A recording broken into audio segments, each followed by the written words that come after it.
You're an embarrassing burden who needs to disappear. That's what my daughter said to me last Tuesday night. Word for word. I'm Douglas Walsh, 71 years old, and apparently the father of a pharmaceutical CEO who's ashamed I exist. Victoria thinks I'm just some old man living in a rundown duplex, driving a beat-up car, having panic attacks that embarrass her in front of important people.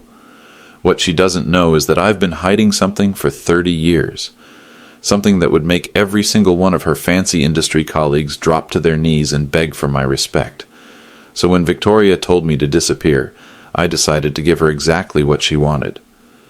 But first, I made one phone call that changed everything. The kind of call that gets the Pentagon's attention. The kind that makes CEOs realize they've been judging the wrong person. The kind that turns a pharmaceutical industry gala into the most humiliating night of someone's life. If you're watching this, hit that subscribe button, because you're about to hear how I taught my daughter the difference between success and respect. And trust me, you'll want to share this with anyone who's ever been underestimated. This is the story of how calling your father a burden became the biggest mistake of my daughter's career. Let me paint you a picture of how pathetic I must have looked to Victoria and her husband Bennett. I live in a 1,200 square foot duplex in Arlington, built in 1952. Original hardwood floors that creak when you walk. The place is worth maybe $180,000 on a good day. My neighbors are mostly veterans like me, retired teachers, postal workers, good people who wave from their porches and actually know each other's names. I drive a 2011 Honda Civic with 180,000 miles on it. Faded blue paint. The radio only picks up AM stations. No air conditioning that works properly. When I park it next to Victoria's 2023 BMW X7, the one with personalized plates reading CEO VW, you can practically feel the shame radiating off her. Every morning at 5:30, I'm up. Coffee in a mug that says, "World's Greatest Dad." Victoria gave it to me 15 years ago when she still called me Daddy. I volunteer at the VA hospital 3 days a week, helping guys navigate the paperwork maze. The other days, I'm at Harris Teeter with my paper coupons, shopping the early bird specials. $5 off when you buy 10 Campbell's soup cans. That kind of thing. My entire wardrobe comes from Walmart and Target clearance racks. Polo shirts for $12, khakis for $15, work boots that last 3 years if you're careful. I keep my hair cut short at the barber shop on Wilson Boulevard. $8, tip included. Here's what really got to Victoria. I have episodes. PTSD, they call it now. Loud noises make me hit the deck. Sudden movements, I'm checking exits. Crowded restaurants, I need my back to the wall. It's been 50 years since Vietnam, but my nervous system didn't get the memo. Last month, Victoria brought Bennett and some pharmaceutical industry people to dinner at my place. I'd spent all day making pot roast, setting up folding chairs from the church. Everything was going fine until a motorcycle backfired outside. I dropped to the floor like I'd been shot. Dead silence. Victoria's face went white, then red. Bennett cleared his throat and suggested maybe we should call it a night. The pharmaceutical executives exchanged those looks. You know the ones. Poor old man. How embarrassing for Victoria. After they left, I found Victoria sitting in her BMW crying. But not the kind of crying you do when you're worried about someone. The kind you do when you're mortified. "Dad, you can't keep doing this," she said through the window. "These people are important. They're deciding whether to invest $50 million in our IPO. They need to see stability, professionalism, not..." She gestured at my duplex, my ancient Civic, me standing there in my $12 Walmart polo. Not this. That's when I realized, in Victoria's world, I wasn't her father anymore. I was a liability, a problem to be managed. Evidence that she came from nothing, and nothing was something she'd spent her entire adult life trying to escape. See, Victoria went to Harvard, graduated summa cum laude, got her MBA from Wharton, married into the Crawford pharmaceutical dynasty, old money that goes back 4 generations. Bennett's grandfather founded the company. His father built it into a Fortune 500 empire. Now Victoria runs it, and she's brilliant at the job. But every time I show up, I remind everyone that she wasn't born into this world. She clawed her way in, and in a business where pedigree matters more than performance, that's dangerous. The thing is, Victoria had no idea why I live so simply. Why I chose the duplex over something bigger, why I drove the old Civic instead of buying new, why I turned down every ceremony, every honor, every opportunity to be recognized for what I'd done in service to this country. She was about to find out. But first, she was going to get exactly what she'd asked for. Let me explain what Victoria was really fighting for, because this wasn't just about embarrassment. This was about her entire future, and she was willing to sacrifice our relationship to protect it. Crawford Pharmaceuticals was preparing for an IPO, initial public offering, going public. They were looking to raise $500 million from institutional investors, pension funds, hedge funds, sovereign wealth funds, the kind of money that transforms a family business into a global powerhouse. But here's the thing about institutional investors. They don't just evaluate your company's performance. They evaluate you, your background, your connections, your family. They want to know if you're someone they can trust with their billions. And in the pharmaceutical industry, that means old money, established connections, social credibility. Victoria had spent 3 years preparing for this IPO, working 18-hour days, flying to meetings in Switzerland, Singapore, Dubai, building relationships with investors who could make or break the deal. Everything was riding on appearing legitimate, established, worthy of their confidence. Then there was Bennett's family pressure. The Crawford name had been pristine for 90 years. No scandals, no embarrassments, no complications. Bennett's mother, Patricia Crawford, made it very clear that Victoria needed to maintain appropriate family standards if she wanted to remain part of their legacy. I'd overheard Bennett on the phone with his mother last month. Patricia, Victoria's father, is challenging. He lives in some working-class neighborhood, drives a car older than most of our employees. Has these episodes where he drops to the floor. It doesn't project the image we need. The pharmaceutical industry gala was coming up, September 15th. 300 industry leaders, potential investors, regulatory officials. The kind of event where deals get made and reputations get established. Victoria had been planning her presentation for months. This was her moment to prove she belonged in their world. But she was terrified I'd show up. "Dad, I need you to understand something," she'd said during one of our increasingly tense conversations. "Bennett's board is watching everything. Every detail matters. The investors are looking for any reason to question our judgment. If they see you—" She didn't finish the sentence. She didn't have to. If they saw me, the old veteran with PTSD, living in a duplex, shopping with coupons, they'd know she came from nothing. And in their world, nothing stays nothing. The pressure was crushing her. I could see it in her face, hear it in her voice. She was losing weight, missing sleep, snapping at her assistants. Bennett was getting cold feet about their marriage. His family was asking pointed questions about her background compatibility. Victoria had clawed her way from a working-class childhood to the CEO chair of a pharmaceutical empire. She'd earned every promotion, every recognition, every dollar. But none of that mattered if the investment community decided she didn't have the right pedigree. And I was the living proof that she didn't. So when Victoria suggested I might be happier in assisted living, it wasn't just about convenience. When Bennett started leaving brochures for premium senior communities on my kitchen table, it wasn't about my health. When they offered to pay for a beautiful facility with full-time care, it wasn't about love. It was about making me disappear. The cruel mathematics were simple. Victoria's future was worth more than our relationship. Her success mattered more than my dignity. Her image was more important than my existence. And maybe she was right. Maybe I was holding her back. Maybe my presence in her life was genuinely damaging something she'd worked her entire career to build. Maybe the kindest thing I could do was step aside and let her succeed without the burden of an embarrassing father. That's what kept me awake at night. Not the cruelty of it, but the possibility that she was right. Victoria had sacrificed everything for this moment. Her 20s spent studying while her friends partied. Her 30s building the company while her peers started families. She'd earned this success. She deserved to enjoy it without worrying about whether her father would embarrass her at the company Christmas party. But here's what Victoria didn't understand. I'd made sacrifices too.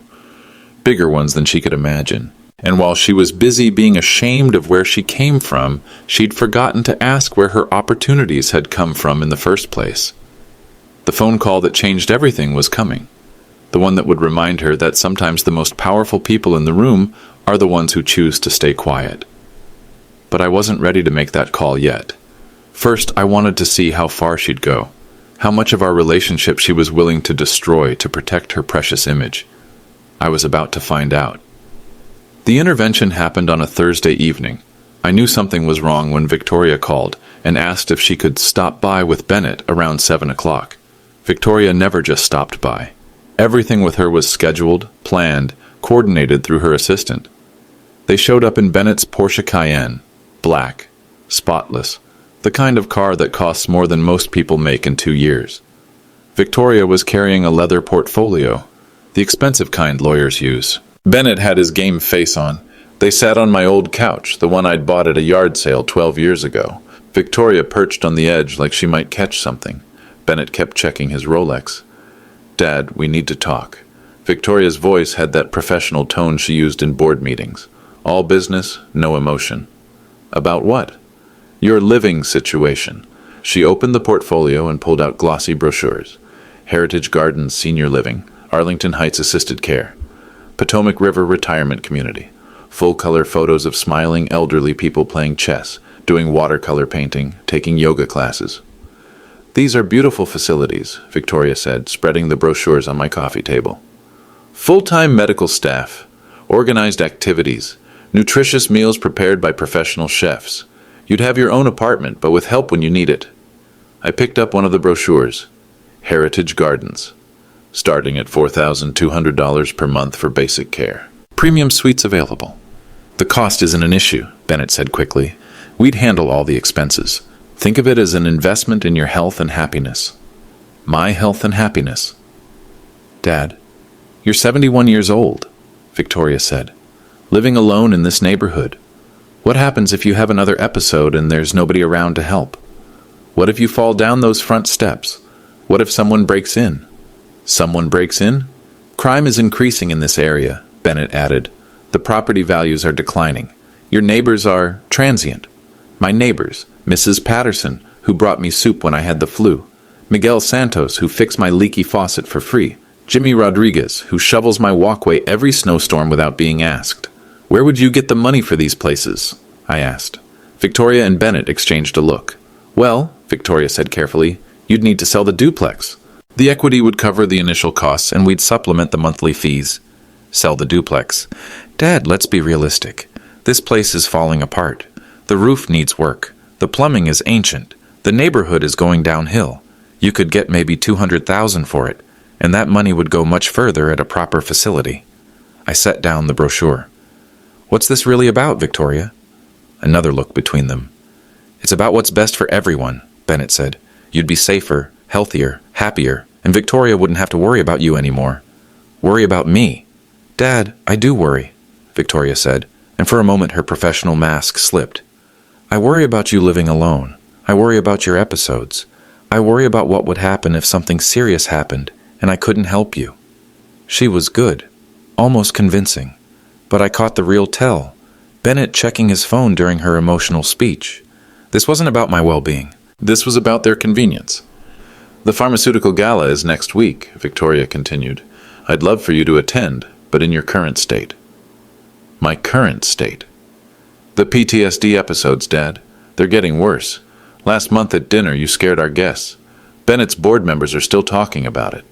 Bennett nodded gravely. "It reflects on Victoria's judgment, her ability to manage challenging situations." "Challenging situations? Is that what I am?" "You're my father," Victoria said quickly. "But you're also complicated. The investors we're courting, they need to see stability, competence, control. And I'm none of those things." "That's not what I'm saying." "Then what are you saying?" Silence. Victoria stared at her hands. Bennett checked his phone again. "We're saying," Bennett finally answered, "that perhaps it's time to consider what arrangement would benefit everyone involved." Everyone involved. "The assisted living facility would provide professional care," Victoria said. "You'd have medical supervision, social activities, proper nutrition. And I could focus on the IPO without constantly worrying about whether you're okay. Without worrying about whether I'll embarrass you." Victoria's face flushed. "That's not fair." "Isn't it? Dad, I love you. But I also have responsibilities. to the company, to our employees, to Bennett's family. I can't let personal complications jeopardize everything we've built. Personal complications. That's what I'd become. How long have you been planning this? I asked. We've been discussing options for several months, Bennett admitted. Several months. While I was volunteering at the VA hospital, helping other veterans navigate their benefits. While I was grocery shopping with coupons, trying not to be a financial burden. While I was declining every military honor and ceremony invitation, trying not to embarrass Victoria with my complications. They'd been planning to warehouse me. I need to think about this, I said. Of course, Victoria said, standing up. Take your time, but Dad, the gala is September 15th. It would be better for everyone if we had this resolved before then. After they left, I sat on my yard sale couch surrounded by glossy brochures for assisted living facilities. Beautiful places where old men go to die quietly, out of sight, out of mind. I pulled out my phone and scrolled through the contacts I never called. Names with titles that would make Victoria's pharmaceutical investors genuflect. Numbers that could connect me to the Pentagon, the CIA, the highest levels of government. For 50 years I'd kept those connections private. I'd lived quietly, modestly, invisibly. But Victoria wanted me to disappear completely. Time to remind her who she was talking to. The first hint that I wasn't quite who Victoria thought I was came the next morning. I was at Harris Teeter using my paper coupons as usual when my phone rang. The caller ID showed a number I recognized but hadn't seen in 3 years. Pentagon Personnel Office. Mr. Walsh, this is Colonel Patricia Stevens from the Secretary of Defense's office. I hope I'm not calling at an inconvenient time. I glanced around the cereal aisle. Mrs. Chen from down the street was comparing Cheerios prices. Nobody paying attention to the old man with the flip phone. It's fine, Colonel. What can I do for you? Sir, we're preparing for the annual Veterans Recognition Ceremony at the Pentagon. Secretary Martinez would very much like you to attend this year, as an honored guest. I appreciate the invitation, Colonel, but you know my answer. Sir, with respect, it's been 30 years since Operation Lamson. The classified restrictions have been lifted. Your service record is now available for review. The Secretary believes it's time for proper recognition. I pushed my cart past the soup display. Campbell's chicken noodle, 10 for $5 with my coupon. The answer is still no, Colonel. Mr. Walsh, 3 sitting generals have requested personal meetings with you. General Hayes from the Joint Chiefs specifically asked me to mention that your, quote, continued anonymity is making us all look bad, unquote. Despite everything, I smiled. Bob Hayes, still trying to give me medals after all these years.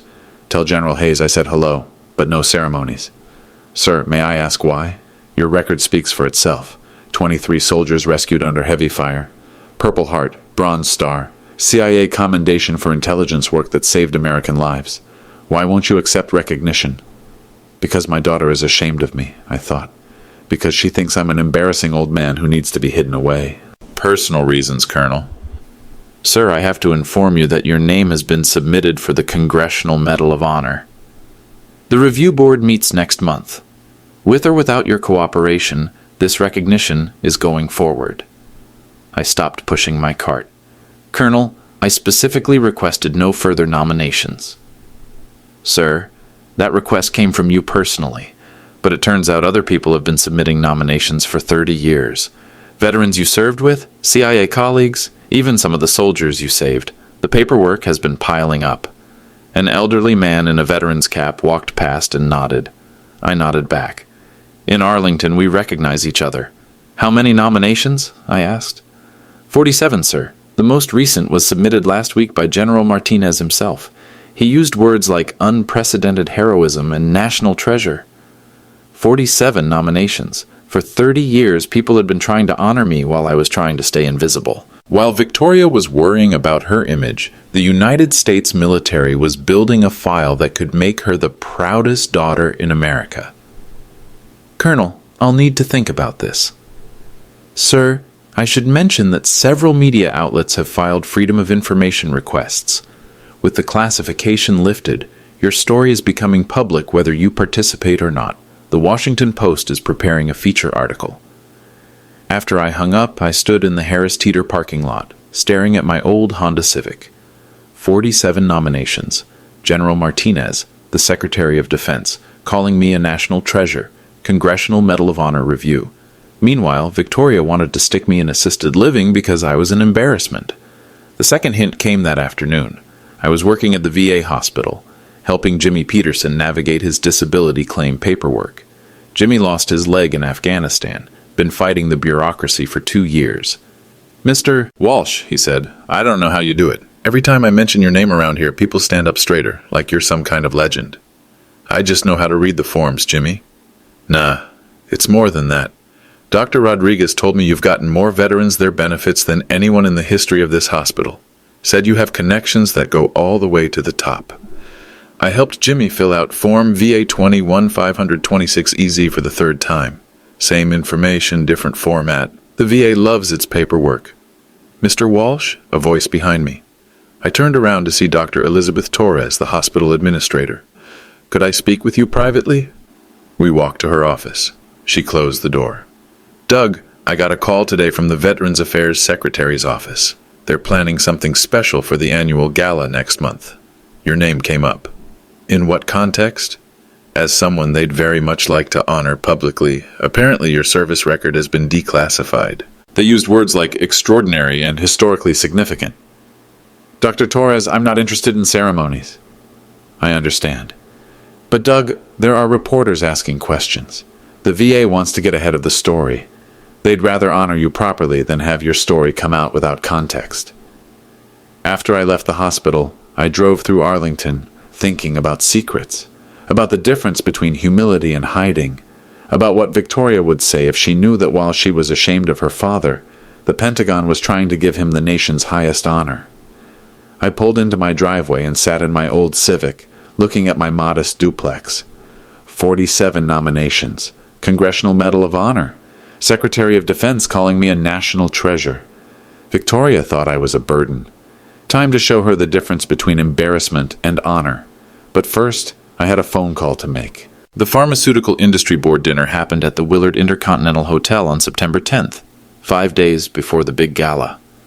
Victoria had specifically told me not to come, but Bennett's assistant called that morning with a last-minute invitation.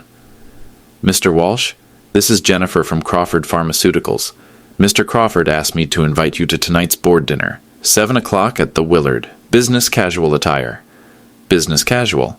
I owned one sport jacket, navy blue, bought at Men's Warehouse in 2019 for Victoria's wedding.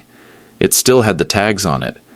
I should have stayed home, should have respected Victoria's wishes, but something about that assistant's tone, like she was reading from a script, made me suspicious. This felt like a setup. I arrived at 7 sharp.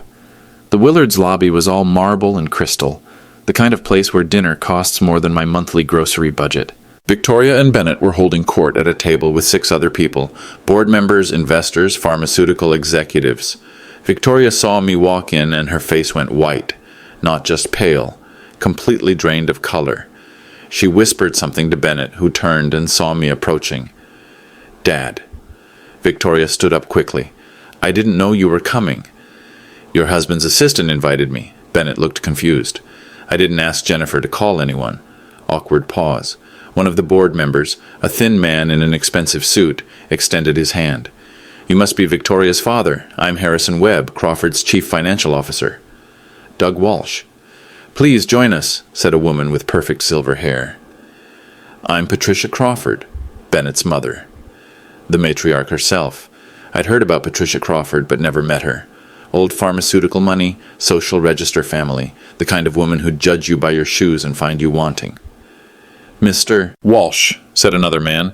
"I'm Dr. Richard Sterling, head of research and development. Victoria speaks of you often." That was a lie. Victoria never spoke of me to her colleagues if she could help it. I sat down in the empty chair they'd apparently set for me, though nobody seemed to know why it was there. The conversation resumed. IPO timelines, FDA approvals, market penetration strategies. I listened and ate my salmon, trying not to embarrass anyone. Everything was going fine until the kitchen door slammed. The sound hit me like a physical blow, loud, sudden, unexpected. In a split second, my nervous system was back in Vietnam, under enemy fire, taking incoming rounds. I hit the floor. Not gracefully, not quietly. I dropped straight down, overturning my chair, scanning for exits, looking for cover. Training kicked in. Assess threats. Find protection. Prepare for combat. Dead silence. 6 pharmaceutical executives staring down at a 71-year-old man crouched beside an overturned chair at the Willard Intercontinental Hotel. "Dad!" Victoria's voice was sharp with panic and embarrassment. I realized where I was. The present, not the past. A restaurant, not a battlefield. I stood up slowly, righted my chair, sat back down. My hands were shaking. "I'm sorry," I said quietly. "Loud noises sometimes." "Are you all right?" Dr. Sterling asked. He seemed genuinely concerned. "Fine, just fine." But I wasn't fine, and everyone knew it. The careful dinner conversation resumed, but you could feel the tension.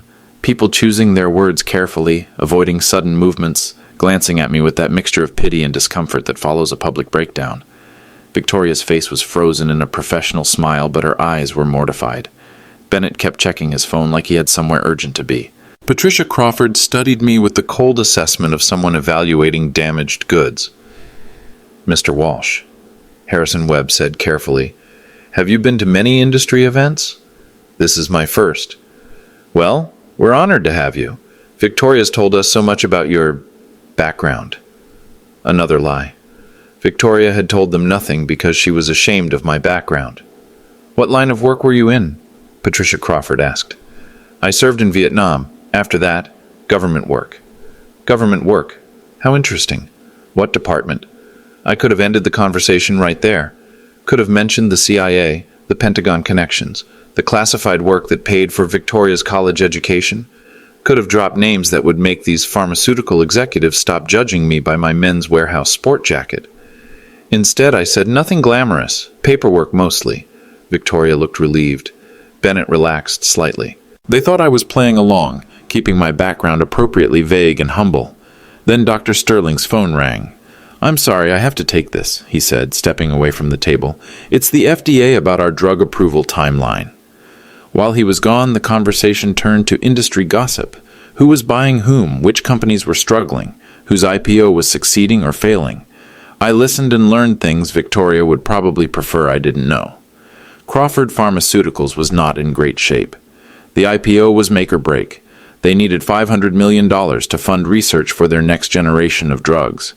Without it, they'd be acquired by a larger company, probably at a fraction of their hoped-for valuation. Bennett's family money was already invested. Patricia Crawford had put her personal fortune on the line.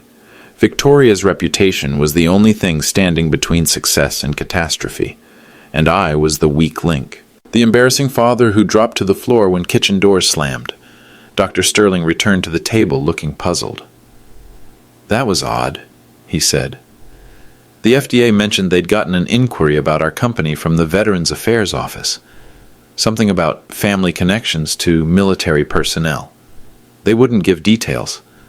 Victoria went rigid. "What kind of inquiry? Background check, maybe? They asked about our corporate leadership, family members, potential security clearances. Very unusual." Bennett frowned. "Security clearances? Why would the VA care about pharmaceutical executives?"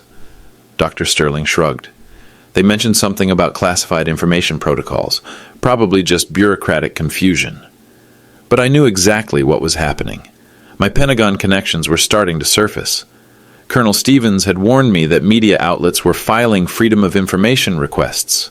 The Washington Post was preparing a feature article. My 30 years of anonymity were ending whether I participated or not. Victoria was staring at me with growing suspicion. I could see the questions forming in her mind. Why would the Veterans Affairs Office care about her father? What did that phone call really mean? "Dad," she said carefully, "is there anything you want to tell me?" I looked around the table. Patricia Crawford with her patrician disapproval, Bennett with his inherited privilege, the board members with their Ivy League credentials and pharmaceutical industry pedigree, all of them judging me by my old sport jacket and PTSD episodes.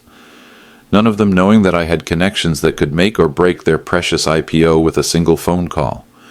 "Nothing important," I said. After dinner, Victoria walked me to my Honda Civic while Bennett brought their car around. "Dad, what was that about? The VA inquiry?" "Probably just paperwork. You know how government bureaucracy works?" She stared at me for a long moment. "Do you know how government bureaucracy works?" "A little." Bennett pulled up in his Porsche. Victoria got in without saying goodbye. Through the passenger window, I could see her on her phone, probably calling someone to find out why the Veterans Affairs Office was asking questions about her family. I drove home to my duplex thinking about performance. Victoria had performed perfectly tonight, poised, professional, completely in control except for the moment when her embarrassing father hit the floor. She'd recovered well, managed the situation, maintained her credibility with the board, but she was about to learn that sometimes the most dangerous people in the room are the ones who choose not to perform at all. My phone was ringing when I got home. Pentagon Personnel Office again. Time to stop hiding. The call came at 6:23 a.m. on September 12th, 3 days before the pharmaceutical gala. Mr. Walsh, this is General Robert Hayes. I think it's time we talked. I was sitting on my front porch with my morning coffee, watching the sun come up over Arlington. Mrs. Patterson was getting her newspaper. Miguel Santos was leaving for his job at the post office. Normal people living normal lives. Hello, Bob. It's been a while. 30 years, Doug. 30 years since you disappeared on us. General Hayes, 3 stars, chairman of the Joint Chiefs of Staff. We'd served together in Vietnam when he was Lieutenant Hayes and I was Sergeant Walsh. I'd pulled him out of an ambush in 1971. He'd been trying to thank me ever since. I didn't disappear. I went private. Doug, I'm calling because the Secretary of Defense wants to present you with the Congressional Medal of Honor next week, at the Pentagon. Full ceremony. The President is coming. I nearly dropped my coffee. Bob, I told Colonel Stevens no ceremonies. That was before the Washington Post started digging into declassified Vietnam records. That was before 47 Medal of Honor nominations became public record. That was before some reporter figured out that the most decorated soldier nobody's ever heard of lives in Arlington, Virginia, and volunteers at the VA hospital. What are you saying? I'm saying your story is coming out whether you cooperate or not. The Post is running a front-page feature on Sunday. The hero who said no, why America's most decorated veteran refuses recognition. They've got your military records, your CIA commendations, interviews with soldiers you saved. It's happening, Doug. I set down my coffee cup. 30 years of quiet anonymity ending because some journalist filed the right Freedom of Information request. Bob, my daughter doesn't know about any of this. Your daughter? Victoria Walsh, CEO of Crawford Pharmaceuticals? You know about Victoria? Doug, we've been keeping tabs on you for 30 years. We know about your daughter, your late wife, your volunteer work. We know you've been a declining honors while living like a church mouse. What we don't know is why. It's complicated. Uncomplicated. The Pentagon ceremony is Friday, September 15th. Same day as some pharmaceutical industry gala your daughter is attending. Secretary Martinez wants you there. The President wants to meet you. This is not a request. Friday, September 15th. Victoria's big night. The industry gala where she'd been preparing to present Crawford Pharmaceuticals to $500 million worth of investors. Bob, if the President is coming, the President specifically requested this ceremony when he learned your story. 23 soldiers rescued under heavy fire. CIA operations that prevented terrorist attacks on American soil. 30 years of classified service that saved American lives. He called you, and I quote, exactly the kind of hero America needs to remember. After the call, I sat on my porch thinking about timing. The universe has a sense of humor. The same night Victoria wanted to prove she belonged among pharmaceutical industry elite, the President of the United States wanted to honor her embarrassing father. My phone rang again. Different number this time. Mr. Walsh, this is Rebecca Martinez, Secretary of Veterans Affairs. I knew the name. Former Marine General, Bronze Star recipient, first Latina to hold the position. Yes, ma'am. Sir, I'm calling personally because I want you to know what your service has meant to the veteran community. Your declassified CIA work saved American lives. Your volunteer work at the VA hospital has helped thousands of veterans get the benefits they've earned. You are, without exaggeration, a national treasure. Secretary Martinez, I appreciate the sentiment, but, sir, I'm also calling because your daughter's pharmaceutical company has applied for federal contracts worth $200 million. Defense Department medical research, Veterans Affairs drug development programs, contracts that require extensive background checks on corporate leadership and their families. The pieces clicked together. Victoria's IPO, the federal contracts, the background checks that would reveal my service record. Secretary Martinez, does my daughter know about this?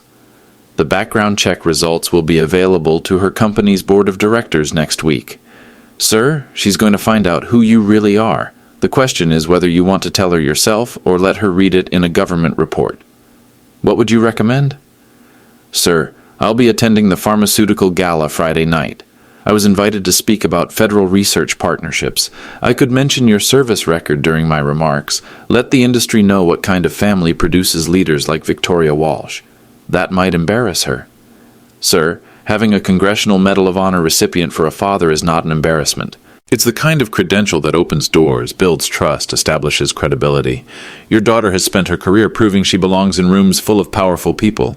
She doesn't realize she already has the most powerful connection of all. After Secretary Martinez hung up, I called Victoria's office. Crawford Pharmaceuticals, Victoria Walsh's office.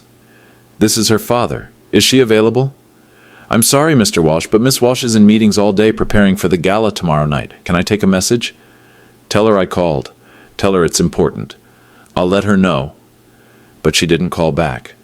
Too busy preparing for her big night, proving herself to people who would judge her by her father's old Honda Civic and Walmart clothing. That evening, I did something I hadn't done in 30 years. I called in a favor. Pentagon operator, how may I direct your call? Colonel Patricia Stevens, please. Tell her it's Douglas Walsh. Colonel Stevens. Colonel, I need the guest list for tomorrow night's pharmaceutical gala. Sir, that's not exactly Pentagon information. It is if the Secretary of Veterans Affairs is speaking there. It is if federal contractors are being evaluated. It is if national security background checks are involved. Pause. I'll see what I can do, sir. An hour later, she called back. Mr. Walsh, I have the guest list. 500 pharmaceutical industry leaders, investors, regulatory officials. Some interesting names. Harrison Webb, CFO of Crawford Pharmaceuticals. Dr. Richard Sterling, head of R&D Patricia Crawford, board chair, and about 200 potential investors who collectively control $5 billion in pharmaceutical research funding. Any government officials? Secretary of Veterans Affairs Rebecca Martinez is the keynote speaker.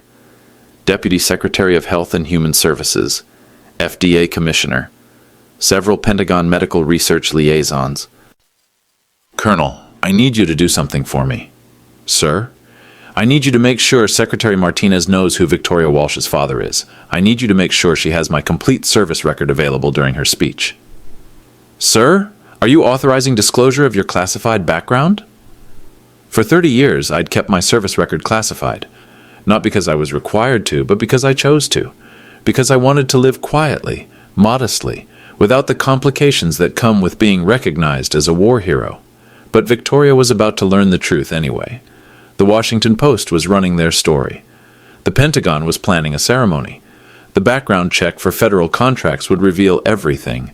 The only question was whether she'd learn about her father's service record from strangers, or whether I'd give her the chance to discover that the man she was ashamed of was actually someone the most powerful people in America wanted to honor.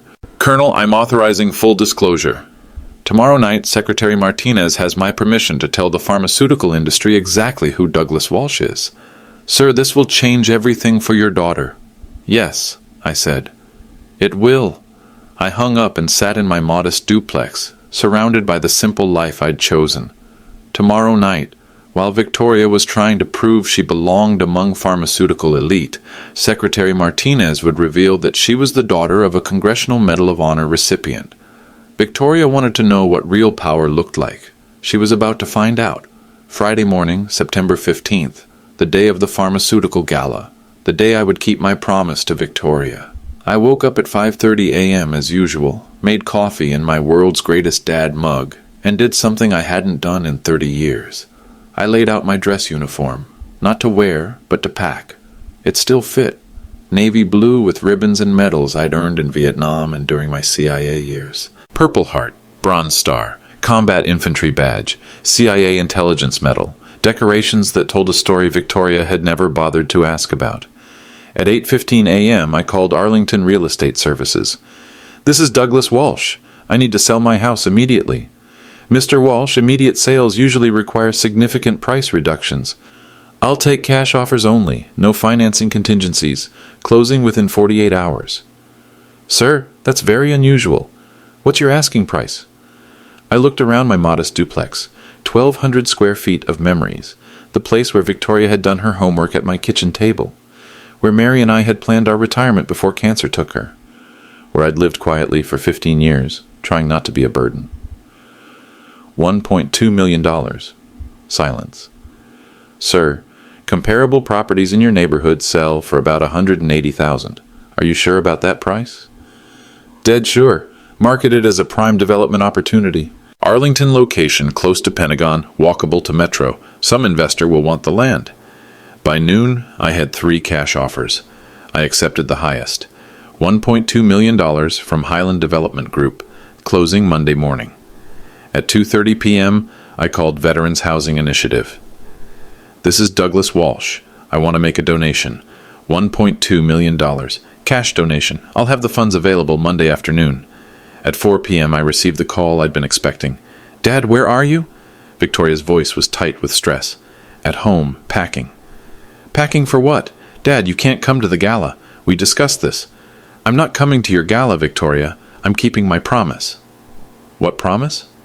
You said I was a burden who should disappear. I'm disappearing. Dad, what are you talking about? Monday morning, I close on the house sale. Monday afternoon, I drive to North Carolina.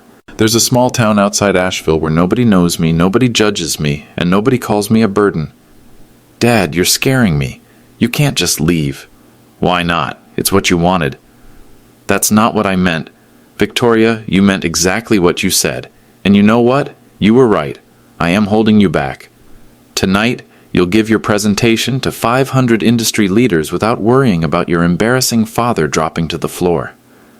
Dad, please, don't do this. It's already done. The house is sold. My things are packed. By Sunday, I'll be gone. At 6 p.m., Colonel Stevens called.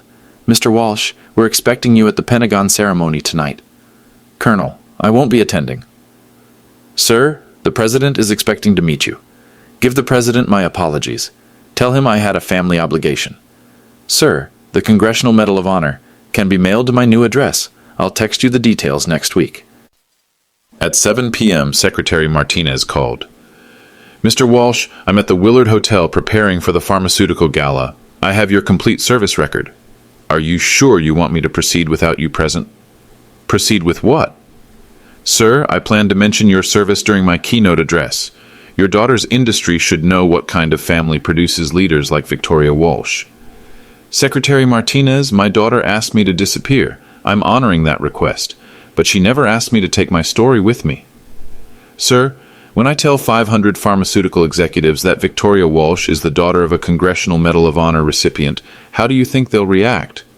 They'll probably want to meet me. And when they learn you're not available, they'll ask Victoria why. At 8:30 p.m., while Victoria was delivering her presentation to potential investors, I loaded my Honda Civic with everything I owned. 47 years of life in Arlington fit into 6 boxes and 2 suitcases. I left my key on the kitchen counter next to a note. Victoria, the house sold for $1.2 million. I donated every penny to Veterans Housing Initiative. They're building apartments for homeless veterans. At least one old soldier's sacrifice will help other old soldiers. Dad. At 9:15 p.m., as I drove south on I-95, my phone started buzzing. Victoria calling, then Bennett, then people I didn't recognize. I turned off my phone. Secretary Martinez was keeping her promise to honor my service. Victoria would learn tonight that her embarrassing father was actually someone the most powerful people in America wanted to meet. But I wouldn't be there to see her reaction. I'd kept my promise, too.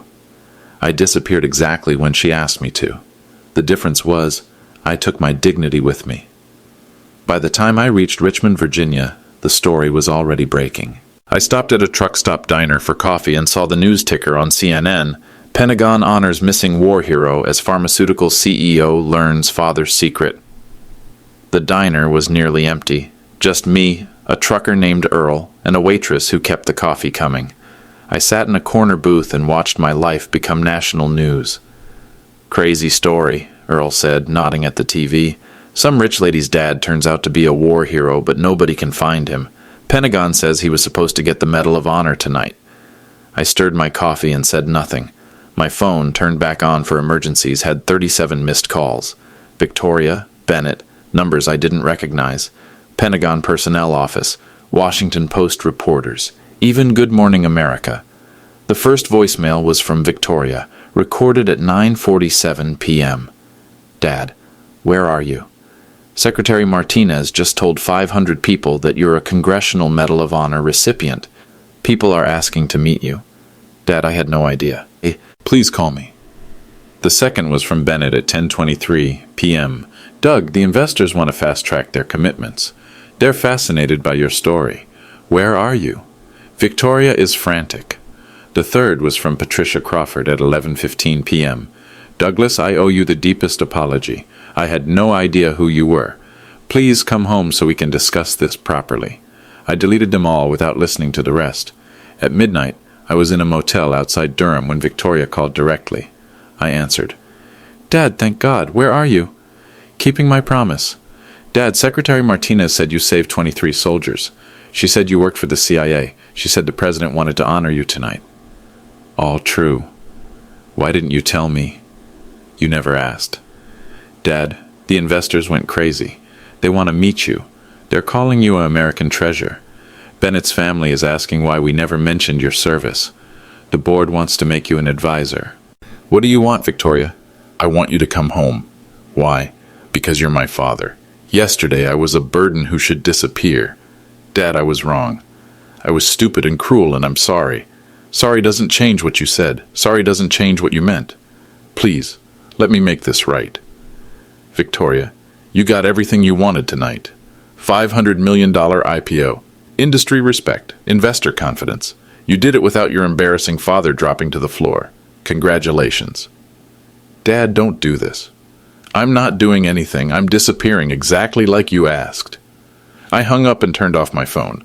Saturday morning, I reached the North Carolina mountains and found a small cabin for rent outside Asheville. 2 bedrooms, stone fireplace, mountain view. The landlord was a veteran named Pete who asked no questions when I paid 6 months' rent in cash. Running from something? He asked, helping me unload my Honda. Running to something, I corrected. Sunday morning, the Washington Post ran their feature story, The Hero Who Vanished.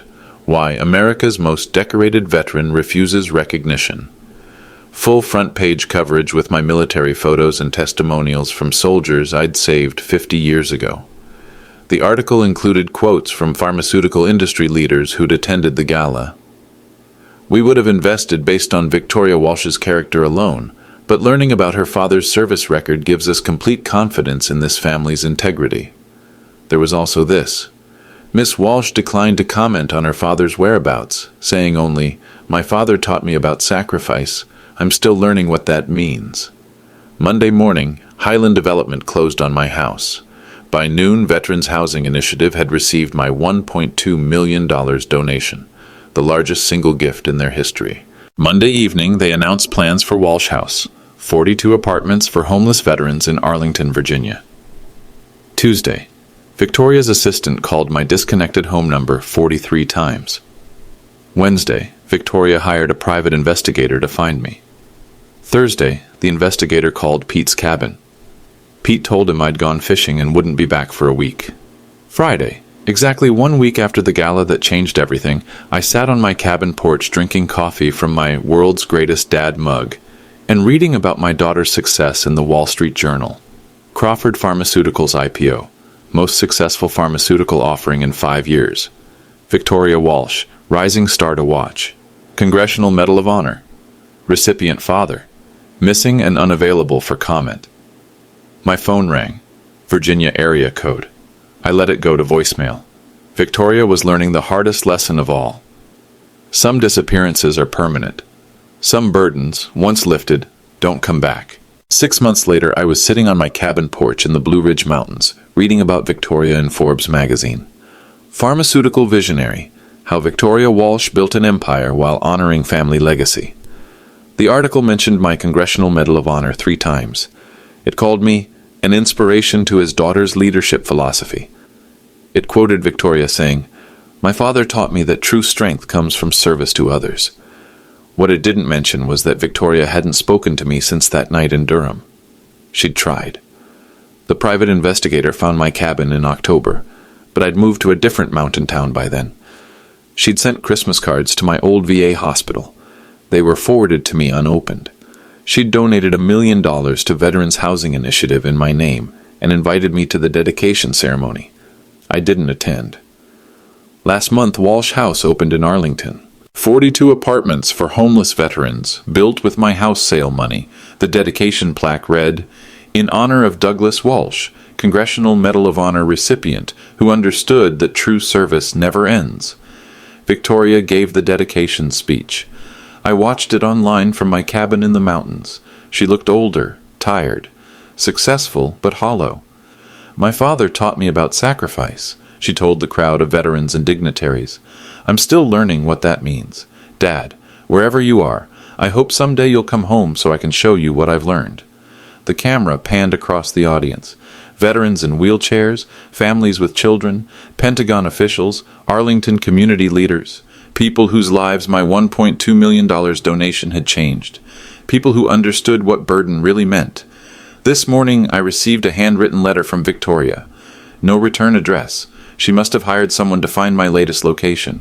"Dad, I know you probably won't read this, but I needed to try. The Congressional Medal of Honor ceremony is being rescheduled. The President still wants to meet you. I'll be there if you want me, or I'll stay away if you prefer. Your choice. I love you. Victoria." I folded the letter and put it in my kitchen drawer next to 17 others she'd sent over the past 6 months. Maybe someday I'll read them. Maybe someday I'll answer. But not today.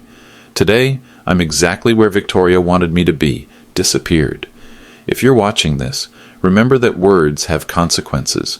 Sometimes when you tell someone to leave, they actually do. And sometimes they take their love with them. The end.